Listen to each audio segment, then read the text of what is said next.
ሰላም ውድ የእውቀት አድማስ ቤተሰቦች ሰላማችሁ ይብዛ። እንዴት ናችሁ?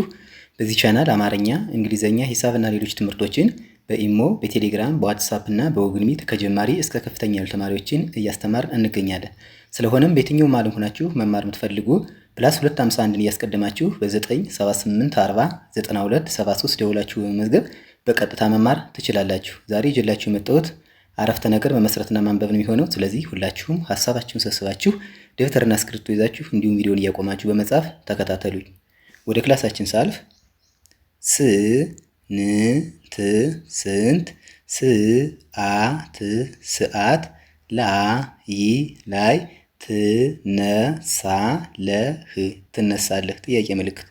ስንት ሰዓት ላይ ትነሳለህ የሚል ጥያቄ አረፍተ ነገር መሰረት ማለት ነው። የቃላት ብዛት ስንት 1 ሰዓት 2 ላይ 3 ትነሳለህ 4 ቃላትን ተጠቅመናል ማለት ነው። በአንድ ላይ እንደገና ስናነባቸው ስንት ሰዓት ላይ ትነሳለህ የሚል ይሆናል ማለት ነው።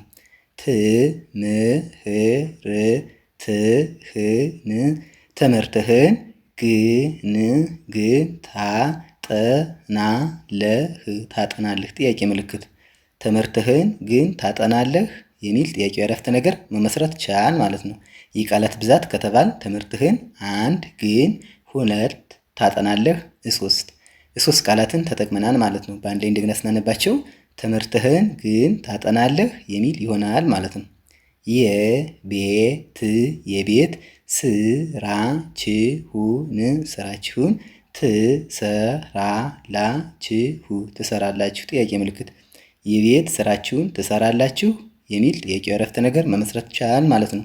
የቃላት ብዛት ከተባል የቤት 1 ስራችሁን 2 ትሰራላችሁ 3 ቃላትን ተጠቅመናል ማለት ነው። እንደገና ስናነባቸው የቤት ስራችሁን ትሰራላችሁ የሚል ይሆናል ማለት ነው። ርዕስ በርዕሳችሁ ለማለት ነው። እዚህ ጋር ታን የተጠቀምነው ግን ለመጻፍ ነው። ትረዳዳላችሁ ጥያቄ ምልክት። ርዕስ በርዕሳችሁ ትረዳዳላችሁ የሚል ጥያቄ አረፍተ ነገር መመስረት ቻል ማለት ነው። የቃላት ብዛት ርዕስ 1 በርዕሳችሁ 2 ትረዳዳላችሁ 3 ቃላትን ተጠቅመናል ማለት ነው። እንደገና በአንዴ ስናነባቸው ርዕስ በርዕሳችሁ ትረዳዳላችሁ የሚል ይሆናል ማለት ነው። ስዕል መሳል ትችያለሽ ጥያቄ ምልክት። ስዕል መሳል ትችያለሽ የሚል ጥያቄ አረፍተ ነገር መመስረት ቻል ማለት ነው። የቃላት ብዛት ስዕል 1 መሳል 2 ትችያለሽ 3 ቃላትን ተጠቅመናል ማለት ነው። እንደገና ስናነባቸው ስዕል መሳል ትችያለሽ የሚል ይሆናል ማለት ነው። ምን መሆን ትፈልጊያለሽ ጥያቄ ምልክት። ምን መሆን ትፈልጊያለሽ የሚል ጥያቄው አረፍተ ነገር መመስረት ቻል ማለት ነው። የቃላት ብዛት ምን 1 መሆን 2 ትፈልጊያለሽ 3 ቃላትን ነው ማለት ነው። አሁንም የተጠቀምነው እንደገና በአንድ ላይ አጣምረን ስናነባቸው ምን መሆን ትፈልጊያለሽ የሚል ይሆናል ማለት ነው። ለምን ክብርሽን አታስጠብቂም ጥያቄ ምልክት። ለምን ክብርሽን አታስጠብቂም የሚል ጥያቄው አረፍተ ነገር መመስረት ቻል ማለት ነው።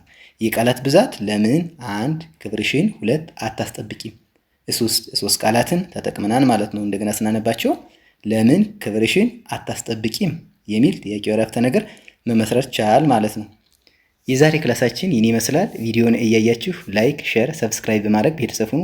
በአጭር ጊዜ ማንበብና መጻፍ የምትፈልጉ ደግሞ በቀን 1 ሰዓት በሳምንት 5 ቀን እያስተማርን እንገኛለን። ስልካችን ከቪዲዮ በታች ስላለ በኢሞ፣ በቴሌግራም፣ በዋትሳፕ እና በጉግል ሚት ደውላችሁ በመመዝገብ በቀጥታ ማር ትችላላችሁ። በቀጣይ በሌላ ክላስ እስክንገናኝ ድረስ ሰላማችሁ ይብዛ። ሰላም ሁኑ። ቻው